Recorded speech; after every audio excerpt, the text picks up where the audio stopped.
If you think about the portfolio, that's a very individualized approach where you put together a prior learning portfolio that describes and documents what you know. So sticking with that medical realm, perhaps you learned some things in a training program that wasn't reviewed, but you would be able to match that to some college courses and describe and document how you have learned that and show how you've learned the material the same as somebody who took the course.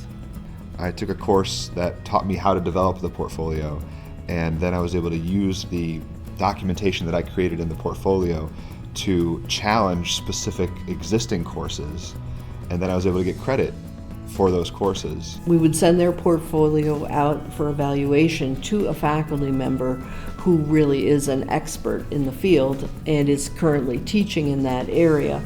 And by that method, the student can be assessed and credit can be awarded.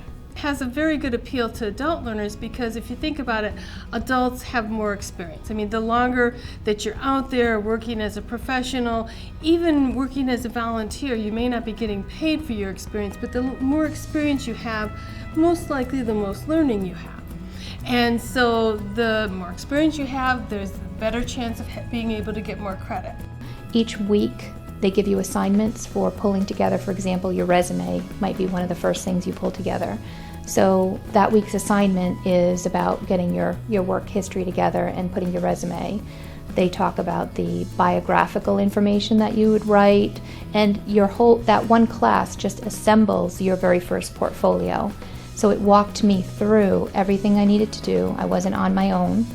And then once that one was completed, submitting the second one I did on my own within probably a couple of weeks. So being able to write about it made it more concrete, and I was able to get 9 credits from my work, and it was a very exciting thing.